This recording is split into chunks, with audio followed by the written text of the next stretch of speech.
ठीक है, तो सबका स्वागत है। कल तक हमने कहाँ तक किया था, कौन बताएगा? 66 तक प्रभु जी होगी। 66 66 तक किया था। आज 67 से करना है हमारे को। ठीक है, तो मंगलाचरण से स्टार्ट करते हैं। ओम अज्ञानतिमिरन्धस्य ज्ञानाञ्जन शलाकया चक्षुरुन्मीलितं येन तस्मै श्री गुरुवे नमः। नमो विष्णुपादाय कृष्णप्रेष्ठाय भूतले श्रीमते भक्तिवेदांत स्वामीति नामिने। नमस्ते सरस्वती देवे गौरवाणी प्रचारिणे निर्विशेष शून्यवादी पाश्चात्य देश तारिणे। जय श्री कृष्ण चैतन्य प्रभु नित्यानंद श्री अद्वैत गदाधर श्रीवासादि गौर भक्त वृंद। हरे कृष्णा कृष्णा कृष्णा हरे हरे, हरे राम राम राम हरे हरे। हरे कृष्णा। तो लगभग एंड पे आ गया है दूसरे अध्याय। हमने देखा किस प्रकार स्थित प्रज्ञ के बारे में वर्णन चल रहा है। अर्जुन पूछता है कौन होता है स्थित प्रज्ञ। 4 क्वेश्चन पूछता है। का भाषा है ना, 54 में पूछता है सबसे पहले क्या भाषा है उसकी, और किम आसीत, किम किम आसीत, किम प्रभाषेत और किम व्रजेत। 4 चीजें पूछता है। तो एक एक करके हमने देखा भगवान उसका आंसर दे रहे हैं। अभी लास्ट वाले का किम व्रजेत का आंसर चल रहा है। व्रजेत का मैंने कल भी मतलब बताया था आपको कि जैसे किम व्रजेत मतलब कैसे चलता है। चलता इन द सेंस मैंने कल बताया था कि जैसे कोई एक है ना बॉडी, बहुत बड़ा बॉडी बिल्डर है या बहुत पैसे वाला है, बॉडी बिल्डर है सपोज करो, पैसे वाला तो नहीं, और उसकी जोरदार बॉडी है, तो वो कैसे इतनी शक्ति को अपने अंदर लेके पब्लिक के बीच में जाता है। समझे? इसका अर्थ ये हुआ चलता है इन द सेंस ऐसे नहीं है कि 2 पैर में कैसे ठुमक ठुमक के चलता है, कि सीधा चलता है, कि दौड़ता है, कि स्लो चलता है, ये मतलब नहीं। मतलब ये है कि जब उसके पास इतनी पावरफुल इंद्रियां हैं तो वो पब्लिक में उनके साथ कैसा आचरण करता है उन इंद्रियों के साथ। तो जैसे जो बॉडी बिल्डर है जिसकी बहुत बॉडी है, आप बड़े बड़े डोले, तो वो पब्लिक में जाएगा तो वो जो है ना थोड़ा सा ऐसा आचरण करेगा जैसे कोई गरीब है, कोई तकलीफ में है, तो उसकी मदद करने के लिए उसका दायित्व हो जाता है कि उसको उसकी हेल्प करनी, क्योंकि उसको भगवान ने शक्ति प्रदान की। और इस प्रकार वो थोड़ा विनम्र हो तो ज्यादा अच्छा है। लेकिन आजकल तो सब उल्टा ही हो रहा है, दिखावा चल रहा है। वो तो आजकल तो टी शर्ट उतार देते हैं रोडों में बॉडी दिखा रहे हैं, ऐसा ये इसका तो मकसद ही अलग हो जाता है आजकल के लोगों का। लेकिन ओवरऑल जो है ना आचरण ऐसा करना चाहिए कि जो है उसको अपना शक्ति का जो है ना प्रॉपर यूज करना चाहिए लोगों के बीच में, और उसको जो है ना उसका प्रदर्शन करना चाहिए कि नहीं मैं हूं, तुमको घबराने की जरूरत नहीं। ये अगर भाव रहेगा तो एक्चुअल में वो अपनी इंद्रियों को, जो उसकी शक्ति है, उसका प्रॉपर प्रदर्शन कर रहा है सबके बीच में। ठीक है, तो अब उसी में हम आगे बढ़ते हैं कि पिछले श्लोक में हमने पढ़ा था कि किस प्रकार जो है ना एक इंद्री जो होती है ना वही आदमी को खींच लेती है ना। और उसी में ही आगे बता रहे हैं भगवान यहाँ पे 67 में। इंद्रियाणाम ही चरताम यत मनः अनुविधीयते तदस्य हरति प्राज्ञाम वायुर वायुनावम इव अम्भसी। जिस प्रकार पानी में तैरती नाव को प्रचंड वायु दूर बहा ले जाती है, उसी प्रकार विचरणशील इंद्रियों में से कोई एक जिस पर मन निरंतर लगा रहता है मनुष्य की बुद्धि को हर लेती। तो यहाँ पे बता रहे हैं, हमने पढ़ा जैसे 5 इंद्रियां होती हैं और उनके 5 विषय होते हैं। हमने पढ़ा था, सबको ध्यान है कि नहीं? 5 इंद्रियां अमित प्रभु बताएंगे और उनके विषय भी बताएंगे।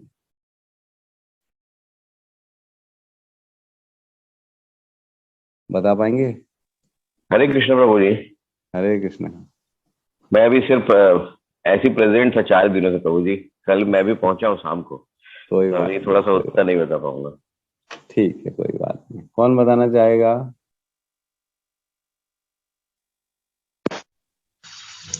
प्रभु जी। हरे कृष्ण प्रभु। जी माता जी, हरे कृष्णा। प्रभु जी, आंख, कान, नाक, त्वचा और जीवा। और आंख, कान, नाक, त्वचा और जीवा, ठीक है, और उनके विषय?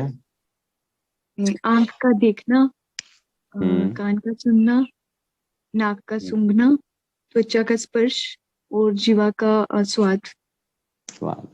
तो जो विषय है ना वो ऐसे बोलेंगे कि आंख का जो है ना रूप है, रूप होता है विषय, और जो है ध्वनि होती कान की, और जो है स्पर्श होती है। तो ऐसा बोल, मतलब विषय आप बोल तो सही रहे, लेकिन प्रॉपर वर्ड वो यूज होना चाहिए। ठीक है, कोई बात नहीं, थैंक यू माता जी। तो अगर कोई एक इंद्री भी बता रहे हैं यहाँ पे, अगर एक इंद्री के पीछे मन उसका साथ दे रहा है, तो वो इंद्रिया इतनी प्रबल हो जाती है कि वो उस मनुष्य को उसकी बुद्धि हर लेती।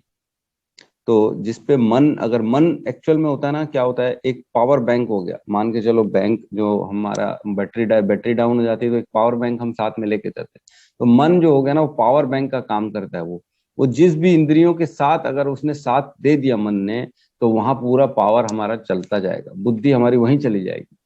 तो हमारे को एक्चुअल में बुद्धि और मन, इन दोनों में हमेशा लड़ाई होती है। बुद्धि जिसकी आदमी की ऊपर है मन से, तो वो तो मन को कंट्रोल करेगा। लेकिन जिसकी मन अगर बुद्धि से ऊपर है, तो वो, उसकी बॉडी जो है ना, पूरा का पूरा मन द्वारा उसको चलाया जाता है। वो उसका जो मन करेगा फिर वही करेगा। वो जो है ना, हम पेशेंस नहीं रखेगा वो किसी भी चीज में, वो जल्दी विचलित हो जाएगा। हम देखते हैं कुछ लोग आते हैं मेरे ऑफिस में, मैं देखता हूँ, बैठने के लिए बोलता हूँ, तो 5 से 10 मिनट हो जाते हैं ना उसको बैठे बैठे, वेट कराते हैं। तो कभी इधर देखेगा, कभी उधर देखेगा, पैर हिलाता रहेगा, मोबाइल खोलेगा, कभी उठेगा, पैदल चलेगा, पंखा चलाएगा, स्लो करेगा। मतलब कहीं एक जगह वो बैठ ही नहीं सकते शांति से। तो ऐसे लोग जो होते हैं ना, बड़े जो है ना, वो क्या होते हैं, इम्पेशेंस जिसको बोलते हैं इंग्लिश में। हिंदी में प्रॉपर वर्ड क्या बोलेंगे उसको? हम्म, प्रभु जी अधीर। अधीर। हाँ। हाँ, अधीर मतलब व्याकुल जिसको बोलते हैं ना, व्याकुल रहता है, राइट। अधीर व्याकुल रहता है। वो लोग को ना मिलती शांति नहीं मिलती, एक जगह बैठ नहीं सकते हैं। विचलित, हाँ राइट, विचलित भी सही वर्ड है। वो लोग विचलित होते हैं। तो ऐसे लोग जो होते हैं ना, इन लोगों की इंद्रियों के ऊपर कंट्रोल नहीं होता, वो मन उनके ऊपर हावी रहता है। तो ऐसे लोगों को ना मन खींच लेता है, और उनका जो है ना, एक इंद्रिय जहां पे भी उनका इंटरेस्ट बना रहता है, वहां की वो वहां ले जाता है और पतन कर देता है। तो हमने देखा एग्जाम्पल, विश्वामित्र हैं जिन्होंने 60,000 साल तक तपस्या की। मेनका आ गई, छम छम छम छम सुनाया उसने, आंख बंद थी, विश्वामित्र जी की तपस्या में लगे थे। तो किस प्रकार उसको जो है ना हरण किया, उसकी मन चित्त को। मेनका ने पहले आई होगी, छम छम छम छम की होगी, बढ़िया। तो हम भी देखते हैं, बढ़िया गाना चलता है, तो कई लोग एकदम खुश हो जाते हैं, अरे वाह क्या गाना आ गया, वाह। अरे गाना ही तो आया है, और क्या, उसमें इतना वाह वाह करने की क्या जरूरत।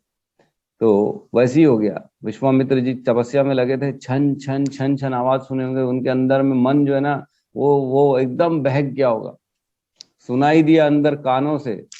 फिर उनके हृदय में वो दृश्य आना चालू हो गया, अरे यहाँ पे तो कोई लगता है सुंदरी आई हुई है। तो इस प्रकार धीरे धीरे धीरे जो है ना, मन उनका काम में पूरी तरह से घिर गया।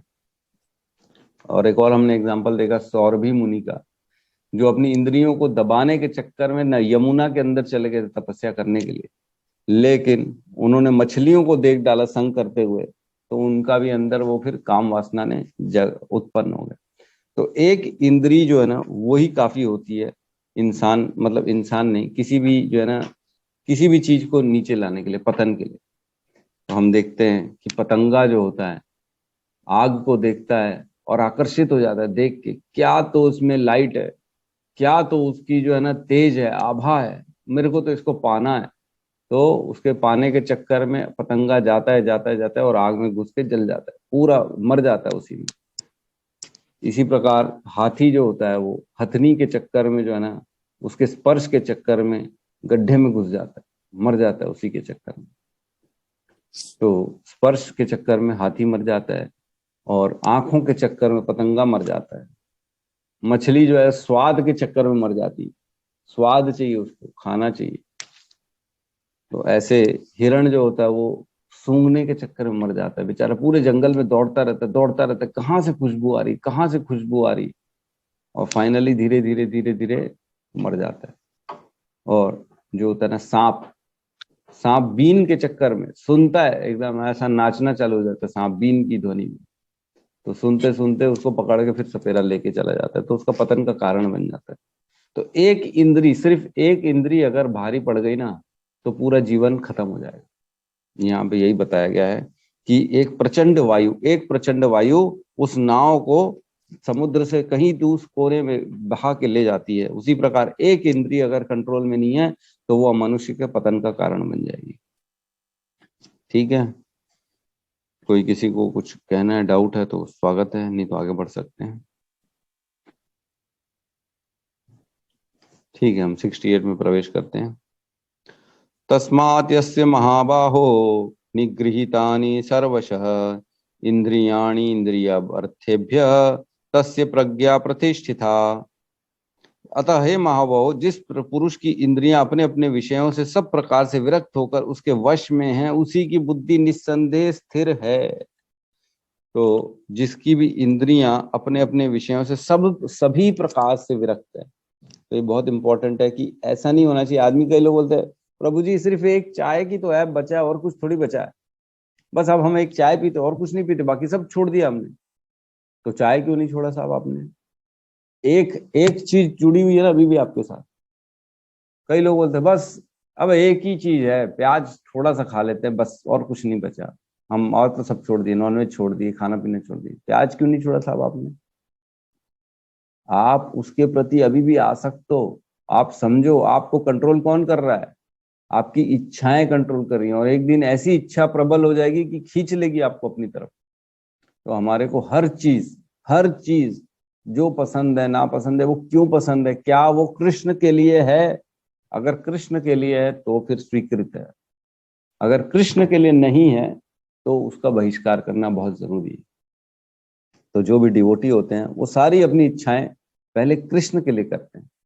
खाना है, आपको जो खाना है खाओ, लेकिन पहले भोग लगाओ। वो डिवोटी क्या देखता है? भोग लगा होना चाहिए बस, जो मेरे कृष्ण खाएगा मैं वो उच्चिष्ट खाऊं, अदरवाइज नहीं खाऊंगा, चाहे वो मेरे को सबसे मेरी पसंद की चीज क्यों ना मिल जाए।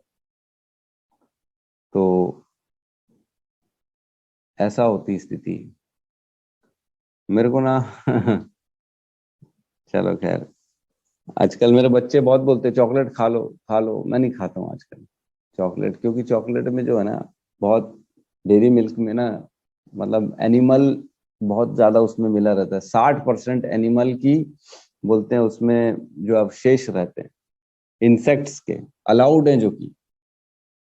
तो कभी भी आप चॉकलेट से दूर रहें, क्योंकि चॉकलेट जो बनता है ना कोको से बनता है। कोको में इतने वो ऐसा अट्रैक्शन रहता है कि कीड़े मकोड़े और ये सब उसमें जाते ही हैं, और जाते हैं तो उसको बचाया नहीं जा सकता। इतना प्रोसेस होता है उसका कि किसी भी तरह से कोई भी कंपनी इसको बचा नहीं सकती।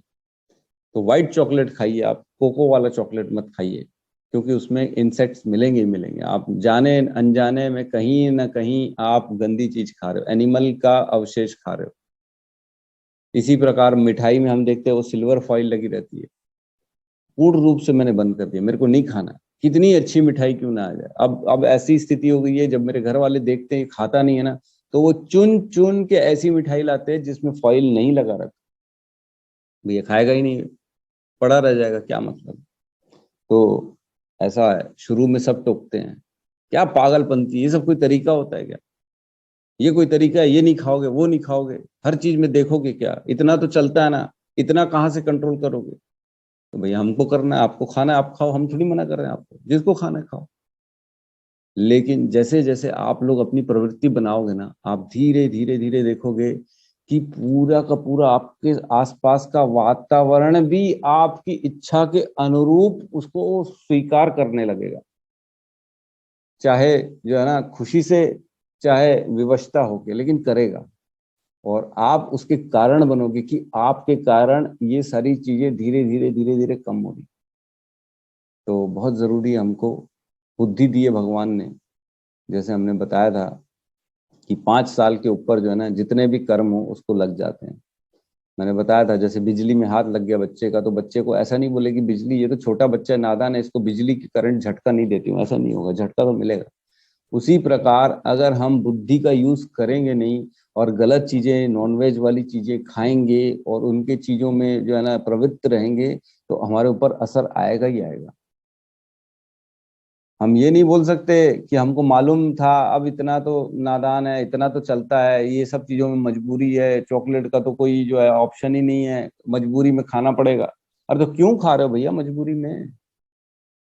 मत खाओ, मीठा व्हाइट चॉकलेट खा लो, डेयरी मिल्क तो बिल्कुल ही मत खाओ, कैडबरी की तो कोई चीज मत खाओ। एक बार एनालिसिस कर लो कि मेरे ख्याल से अमूल का फिर भी बेटर होता है, अमूल का खा लो। तो ऐसी चीजें खाओ जिसमें जो है ना प्योर रूप से जो है शुद्ध शाकाहारी। तो एक इंद्री भी आपकी अगर प्रबल हो जाएगी और जिसमें वश नहीं, जिसने अपनी इंद्रियों पे वश नहीं किया है, वो फिर से पतन में चला जाएगा। तो जिस पुरुष की इंद्रियां अपने अपने विषयों से सब प्रकार से विरक्त होकर उसके वश में है, उसी का मतलब, उसी की बुद्धि निस्संदेह स्थिर है। मतलब डिवोटी वही है जो पूर्ण रूप से अपने आप को कंट्रोल में रखता है हर चीज से। स्थित प्रज्ञ अपनी चेतना इंद्रिय विषय से नहीं लगाता, वह तो जानता है कि इसके द्वारा सुख दुख प्रारब्ध से मिलता है। तो एक बहुत इंपॉर्टेंट चीज है कि जो समझदार आदमी है ना, वो सुख दुख जानता है कि मेरे को प्रारब्ध से मिलता है। ऐसा नहीं है कि मैं कर लूं और मिल जाए, मैं ये खा लूं तो सुख मिलेगा, मैं ये नहीं खाऊं तो सुख नहीं मिलेगा, ऐसा नहीं है। जितना आपके कोटा में सुख लिखा है वो तो मिलेगा मिलेगा। आप खाओगे चाहे कैडबरी, तो कैडबरी के थ्रू मिल जाएगा, नहीं खाओगे तो मिठाई के थ्रू मिल जाएगा, उसमें क्या, लेकिन मिलेगा ही मिलेगा। तो ऐसी चीज ना करें जिसके कारण में हम फंस जाए।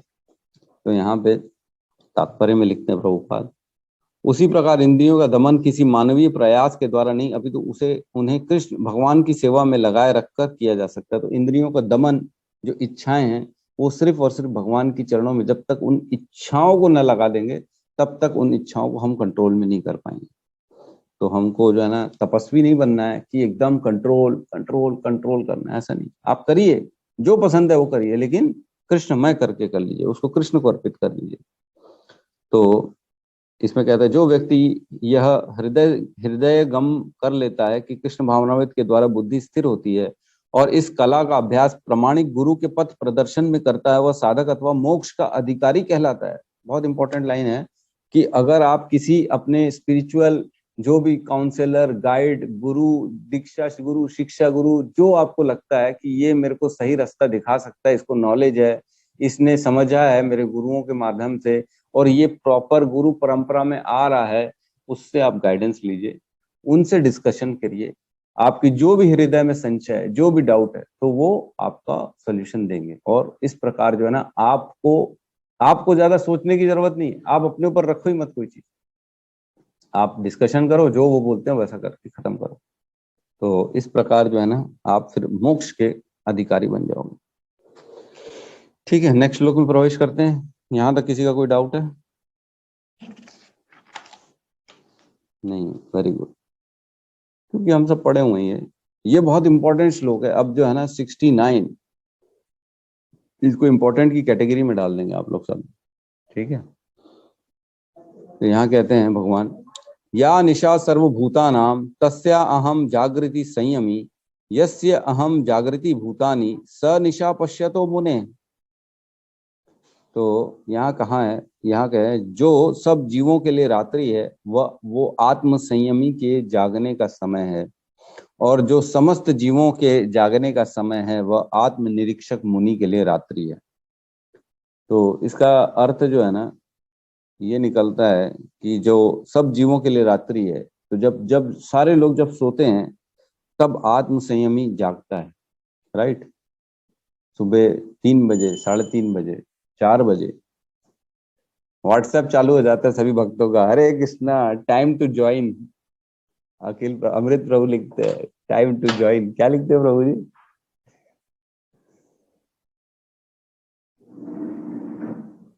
हरे कृष्ण प्रभु, मैं नहीं, हो रूपाली माता जी लिखती है, मैं तो हरे कृष्ण करके ना लिंक शेयर कर देता हूँ। नहीं, वो तो ठीक है, रूपाली माता जी लिखती है time to join meeting, time to join, time to chanting. तो एकदम सही लिखते हैं। सुबह सुबह उठ के 3:30 बजे, 3 बजे हमारे प्रभु जी पता नहीं क्या खा के सोते हैं, सुबह 3 बजे उठ जाते हैं। तो इनके लिए जो है ना, जो सोने, बाकी पूरा संसार सो रहा है तो ये जग रहे हैं। आत्म संयमी के जागने का समय है, और जो समस्त जीवों के जागने का समय है 9 बजे 8 बजे सब लोग जागते हैं, सोते रहते हैं, बढ़िया खाना नहीं खाते लोग। मैं तो देखता हूँ आजकल 11 बजे के पहले लोग डिनर नहीं करते, 10 बजे डिनर करते हैं। तो जागने का समय है वो हमारे आत्मनिरीक्षक मुनि के लिए रात्रि है, सो जाते हैं। बड़ा मुश्किल हो गया आजकल, ऐसा हो गया है शेड्यूल, कहीं आना जाना होता ही नहीं। 9:30 बजे तो अब ऐसा नींद आना चालू हो जाती है। उस दिन एक दोस्त की बिटिया हॉस्पिटल में एडमिट थी, रात को पता पड़ा, तुरंत जाना पड़ा। 9:45 बजे गए हम, वहां बैठे हैं 10 बजे, ओ मेरे को वहां नींद आ रही, मैं सोच रहा हूँ कब सोऊंगा, और फालतू की बातें हो रही है। बिटिया ठीक हो गई थी लगभग, उसकी कोई प्रॉब्लम नहीं थी, और वहां मेरे को नींद आए जा रही है ना आए। मैंने कहा कब सोऊं यार, मेरे को जाना है, मजबूरी में बैठ रहे हैं। 11 बजे आए तो ऐसा लग रहा था पता नहीं कितना लेट हो गया, आधी रात हो गई, सोने को नहीं मिल रहा। तो इस प्रकार बड़ा मुश्किल हो गया आजकल। जब लोगों का सोने का समय होता है, हमारे जागने का समय होता है, और हमारे जागने का समय होता है तो लोगों का सोने का समय होता है। तो या निशा सर्वभूतानाम तस्याम जागृति संयम, या निशा सर्वभूतानाम, है ना, यस्याम जागृति भूतानी सा निशा पश्यतो मुनि। निशा मतलब रात्रि का समय। तो इस श्लोक को पढ़ के क्या यही अर्थ समझ में आ रहा है आप सबको?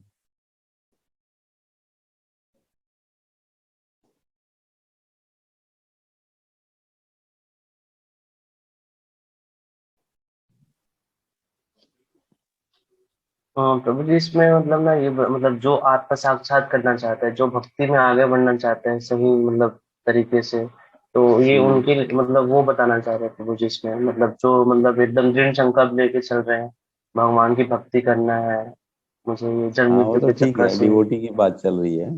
जी। तो क्या यही है मतलब कि बाकी सब जब सोते हैं ये जागता है, और जब ये जागता है तब बाकी सब सोते हैं?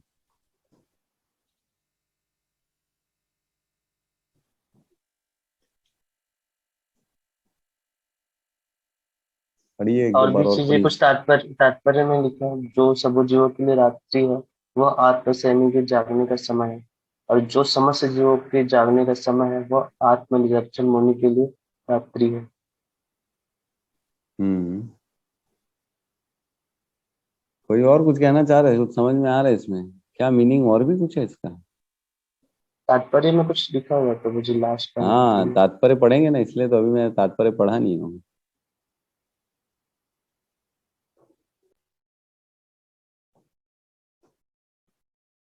ठीक है चलो कोई बात नहीं, ज्यादा समय नहीं लेते हम, तात्पर्य में प्रवेश करते हैं, ठीक है। तो इसका अर्थ जो है ना, दो प्रकार से निकलता है इस श्लोक का। एक अर्थ तो हमने जो समझ लिया वो है, इजी अंडरस्टैंडिंग है, कि जो डिवोटी है वो जब सोता है तब बाकी पूरी दुनिया जागती है, और जब पूरी दुनिया जागती है तब डिवोटी सोता है। इसके अलावा एक और मतलब है, वो पढ़ते हैं हम। एकदम ट्विस्ट है, देखते हो, सस्पेंस, पता ही नहीं पड़ा। पिक्चर देखते आखिरी में पता, रे तो इसका तो भाई ऐसा निकला, इसका तो दोस्त ही इसका दुश्मन निकला, पता ही नहीं पड़ा, आखिरी में पता पड़ता है। तो अब आप सस्पेंस खुलेगा भगवान का यहाँ पे। तात्पर्य में कहते हैं बुद्धिमान मनुष्य की दो श्रेणियां हैं।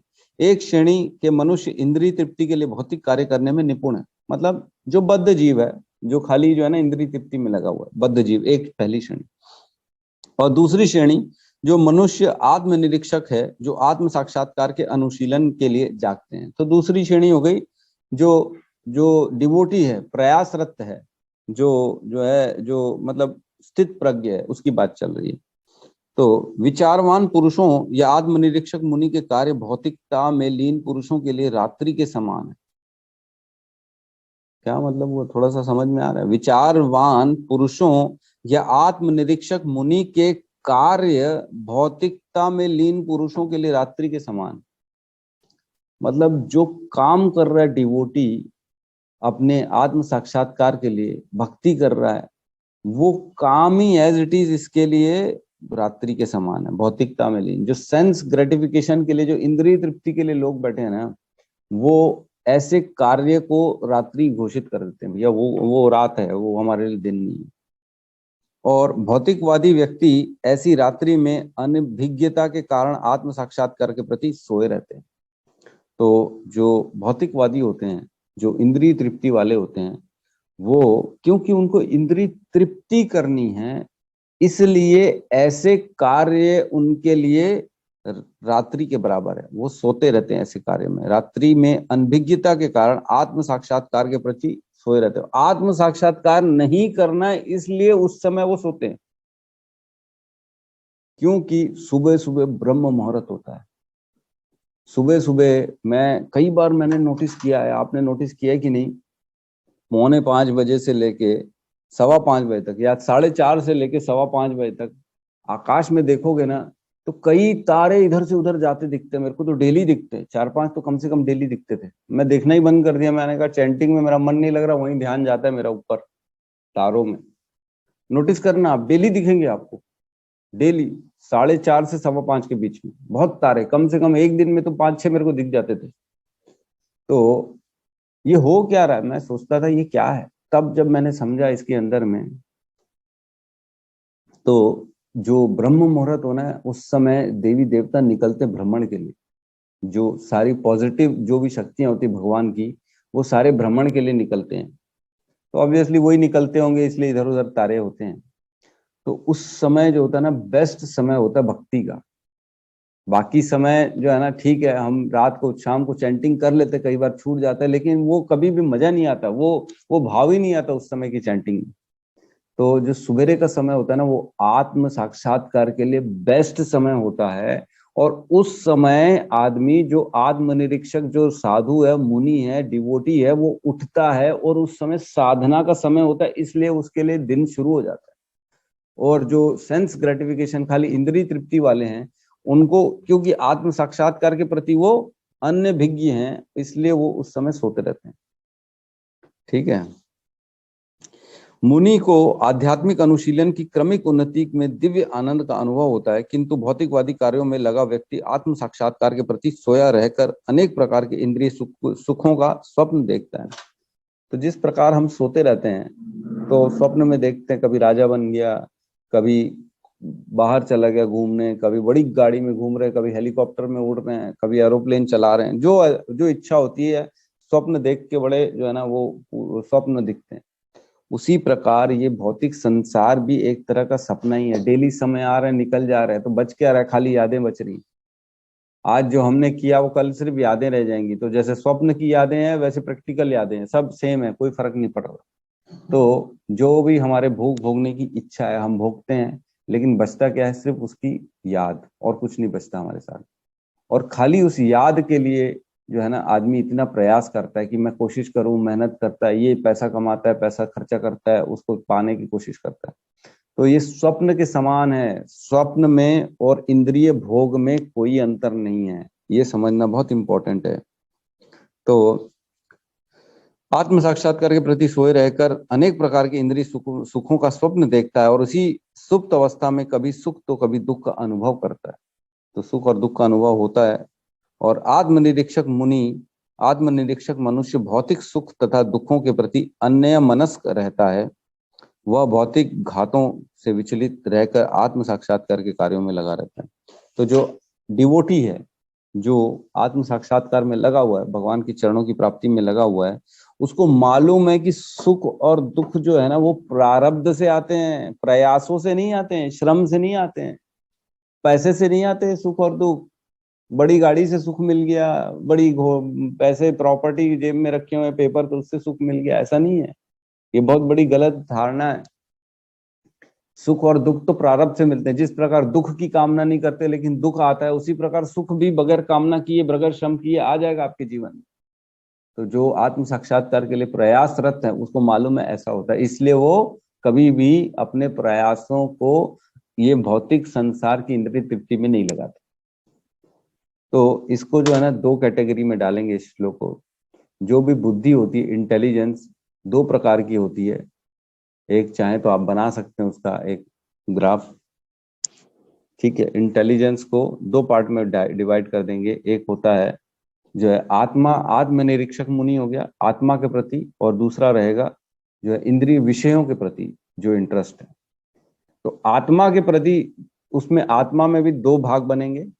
उसमें एक बनेगा बद्ध जीव, जो कि जो है ना इंद्रिय तृप्ति विषयों में जो इसका ज्यादा मूड रहता है, वो आत्मनिरीक्षक नहीं होता, इसलिए आत्मनिरीक्षक के सारे काम उसके क्या हो जाएंगे, रात्रि के बराबर हो जाएंगे। और आत्मा में जब स्थित प्रज्ञ वाला व्यक्ति है, वो आत्मा के प्रति इसलिए कंसर्न रहता है, उसी के प्रति जो है ना उसको इंटरेस्ट बना रहता है, और वो उसके लिए दिन का समय हो जाएगा आत्म साक्षात्कार के लिए। तो एक मैं आपको बताऊं, क्या दिख रहा है क्या आप लोगों का? कोई कैसा है?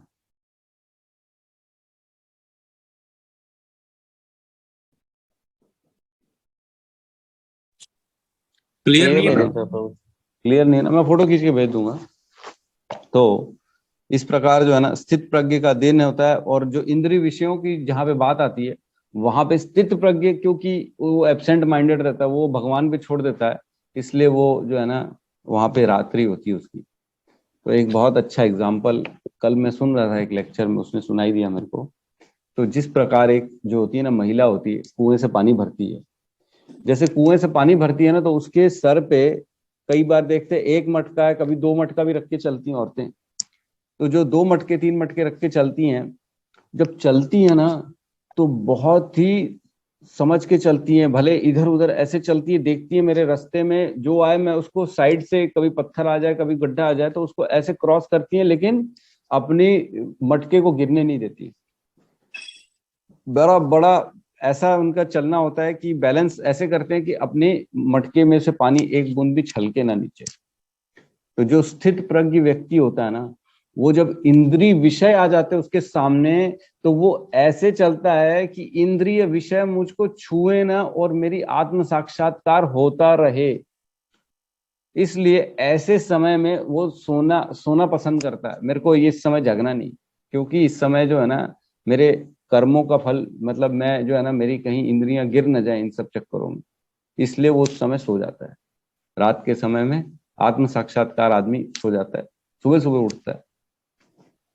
तो इस प्रकार जो होता है ना प्रयासरत मुनि जो होता है वो सो जाता है ऐसे समय में, जब उसका क्या बोलते हैं इंद्रिय भोग का समय पूरे संसार का लगा रहता है, तब सो जाता है।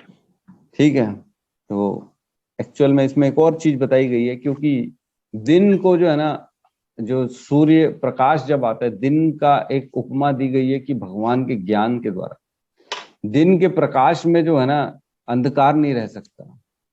अंधकार मतलब आंख में पट्टी बांध के घूमना, अंधेरे में क्या दिखता है इंसान को? कुछ नहीं दिखता। तो अंधकार के समय मुनि जो होता है ना वो सो जाता, क्योंकि उस समय एक्चुअल में जो है ना खाली इंद्रियों की जो है ना प्रबलता बढ़ जाती है। तो धीरे धीरे देखेंगे रातों के समय सब लोगों की जो है ना, अब दिन भर का काम हो गया, अब वो करेंगे जो हमको मन को भाता है, जो मेरे मन की इच्छा होती है। अब मैं 2 घंटा तो अपने लिए समय देना चाहिए ना, नए नए बहाने दे देते हैं। दिन भर तो काम कर रहे हैं, 2 घंटा अपने दोस्तों के साथ समय नहीं बिताएं क्या? मजे नहीं करेंगे 2 घंटा रात को? तो जो समय होता है ना रात का, वो समय होता है इंद्रिय भोग का समय चालू हो जाता है। इसलिए मुनि जो होता है उस समय सो जाता है, क्योंकि इसको भोग करना नहीं। तो हमारा जो शेड्यूल डिवोटी लोग का ऐसा बनाया गया है प्रभुपाद जी के द्वारा या आचार्यों के द्वारा, कि जिस समय नेगेटिव एनर्जीज घूमना चालू हो जाती है इस पूरे ब्रह्मांड में, उस समय आप सो जाओ, और जिस समय पॉजिटिव एनर्जी घूमती है ब्रह्मांड में, उस समय उठो और तपस्या करो। ठीक है। किसी का कोई डाउट है, कोई क्वेश्चन है तो ले सकते हैं हम।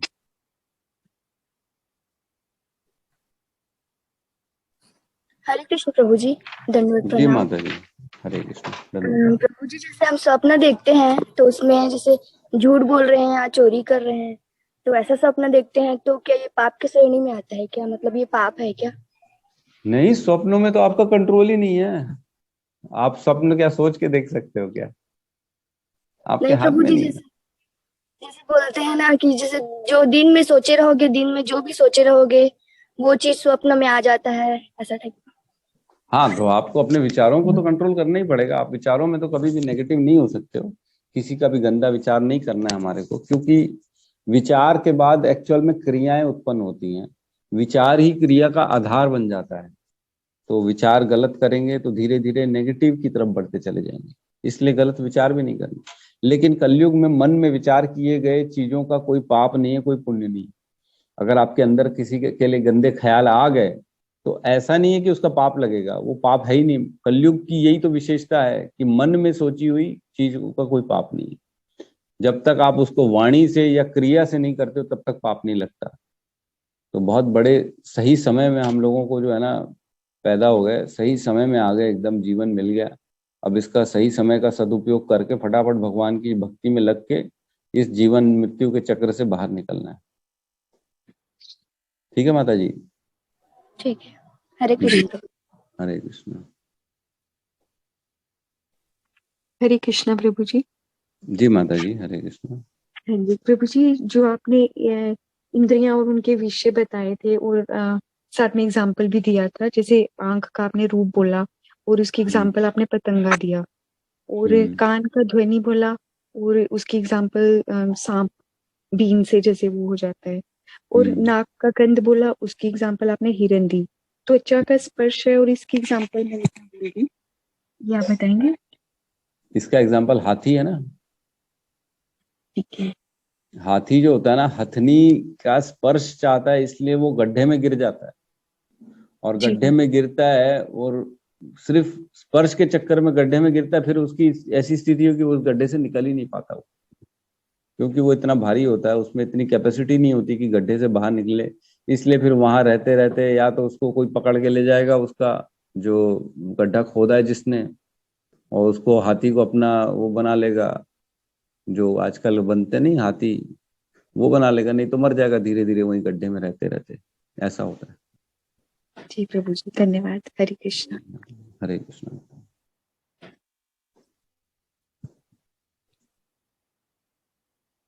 तो कोई भी एक इंद्री भी अगर प्रबल हो गई ना तो वो पतन का कारण बन जाती है।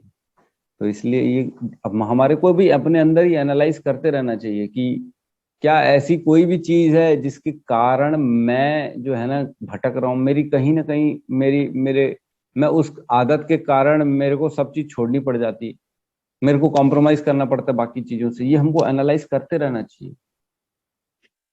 तो एक आध भी अगर ऐसी चीज हो तो उसके प्रति हमको थोड़ा सा आंख खोलनी चाहिए कि क्या ये सही है, क्या ये भगवान के प्रति सही है, क्या आचार्यों द्वारा इसको बताया गया है। तो हाँ, तो फिर आप उसको कर सकते हो, नहीं तो फिर उसको आपको छोड़ना चाहिए।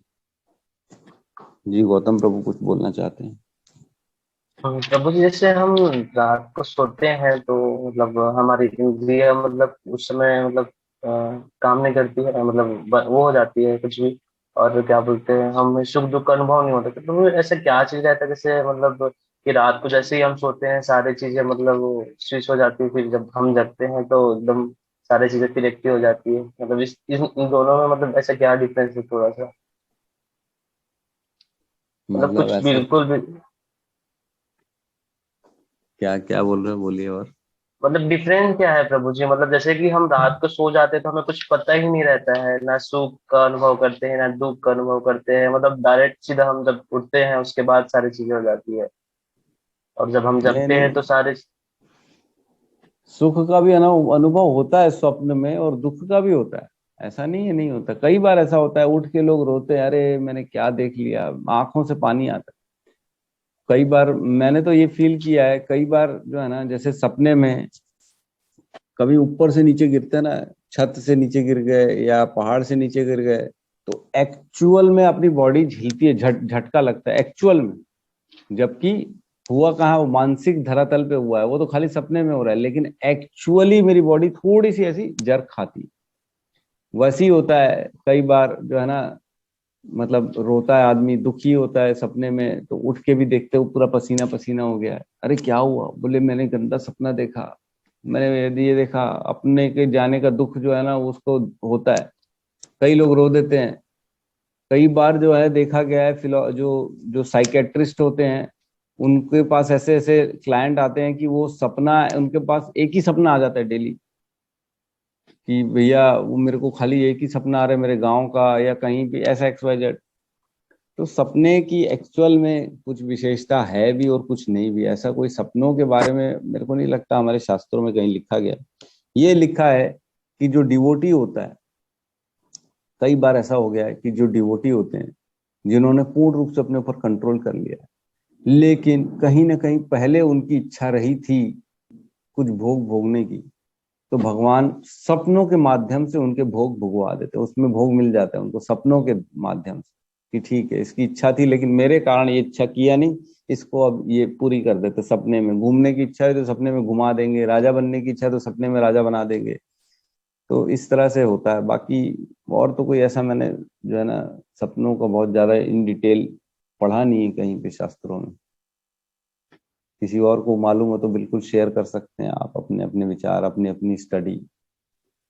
तो भी जैसे आपने बोला वैसे मेरे भी साथ हुआ, मतलब कई बार ऐसा मैं अब गिरते हुए, कई बार ऐसा भी हुआ है कि मतलब ना बिस्तर से भी गिरे हैं। फिर देखो बचपन में भी, मतलब बचपन में भी बहुत सारी ऐसी चीजें हुई है कि मतलब हम देखते थे सपने में, लेकिन जब सो के उठते थे तो हो जाती। तो ये प्रैक्टिकल एक्चुअल में जो है ना सपने कई बार जो है ना हमारे याद रहते हैं, कई बार हम भूल जाते हैं, लेकिन याद जो रहते हैं ना तो उसकी पूरा सुख दुख का फीलिंग याद रहता है, ऐसा नहीं कि भूल जाते हैं। सपने अगर याद रह गए तो आप उसकी हर अच्छी चीज को याद रखते हो कि अरे वाह क्या सपना आया था यार, मजा आ गया था सपने में, ये खाया मैं तो, क्या जबरदस्ती। इवन कई बार तो ऐसा हुआ है मेरे को सपने में कि जैसे जिसका हमको मोबाइल नंबर चाहिए या कॉन्टेक्ट नंबर चाहिए, वो भी नंबर मिल जाता है कई बार सपने में, लेकिन याद नहीं रहता। ये याद था यार नंबर बताया था सपने में, लेकिन क्या नंबर बताया था वो याद नहीं। तो ऐसा भी होता है कई बार। तो सपने का एक्चुअल में कोई रिलेशन नहीं होता प्रैक्टिकल जीवन से, लेकिन ये इसलिए बताया गया, मेरे को ऐसा लगता है कि आप समझो कि आप भी ये जीवन जो है ना सपने में जी रहे हो। ऐसा नहीं है कि सिर्फ रातों को सपना है और जीवन पूरा ये सच्चाई है, ये भी सब स्वप्न के समान है। एक दिन ये भी खत्म हो जाएगा, फिर आप वो जागोगे तब बोलोगे अरे मेरा तो जीवन पूरा सपने के समान निकल गया, मैंने किया क्या। तो मेरे को ऐसा लगता है भगवान ने इसी अंडरस्टैंडिंग के लिए हमको बताया कि आप सो रहे हो तो जैसा सपना है वैसे ही आपका जीवन है। फटाफट अच्छे काम करके इस नींद से बाहर आ जाओ, नहीं तो नींद में ही रह जाओगे, फिर दूसरी नींद चालू हो जाएगी, फिर उसका सपना चालू हो जाएगा। प्रभु जी ऐसा भी तो होता है ना, मतलब कि कई बार मतलब सुना है, अब प्रैक्टिकल तो देखा नहीं है, कि सपने में ऐसा बोलते हैं ना कि उनको सपना है कि इस जगह पे यहाँ पे ये है वो है ऐसे करके, और कई बार ऐसा भी होता है वो सच भी हुआ है। हाँ होता ही है, बहुत से भगवान के विग्रह जो है ऐसे ही तो मिले हैं आचार्यों को। विग्रह जो है जयपुर में, जो कौन सा विग्रह है भगवान का, द्वारकाधीश तो नहीं है, क्या बोलते हैं उनको भगवान का, मैं भूल गया नाम। वो भी सपने में तो आए थे वहां जी। गोविंद देव, गोविंद देव जयपुर में गोविंद देव है प्रभु जी। यहाँ से मतलब वृंदावन से गए हैं वो, जब उनके ऊपर हमला हो रहा था। वो क्या था वो जयपुर में गोविंद देव है। नहीं मैं भूल रहा हूँ नाम, शायद कुछ और है, हो सकता है वो प्रभु जी श्रीनाथ जी है जो नाथ द्वार में, नाथ द्वारे, नाथ द्वारे, राइट राइट राइट, नाथ द्वारे जो है वो विग्रह को कुएं में डाल दिया गया था। जिस समय लड़ाई हो रही थी ना वो मुसलमानों का, वो तो कुएं में फेंक दिया गया था। तब फिर किसी को सपने में आए थे कि मैं यहाँ पे हूँ, तब फिर उनको निकाला गया था। द्वारकाधीश का भी तो ऐसे ही है, स्वप्न में आए थे तो निकाला गया था, फिर कुएं से निकले थे बाहर। तो ऐसा स्वप्न में भगवान मैसेज भी दे देते हैं अपने।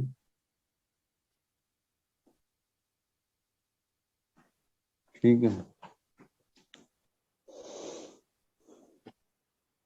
किसी और का कुछ? हमारे बीच में दिवांशी माता जी हैं, वो शायद कुछ कहना चाह रही हैं।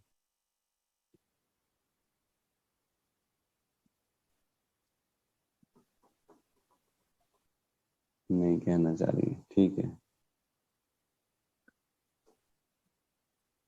ठीक है। तो आज की क्लास को विराम देते हैं, ठीक है। सब मिलके हरे कृष्ण महामंत्र का जाप कर लेते हैं, ठीक है।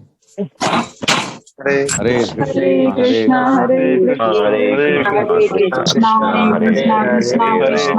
राम राम हरे हरे। सभी भक्तवृंद की जय। जगत गुरु श्री शील प्रभुपाद जय गौर प्रेमानंद हरि हरि बोल।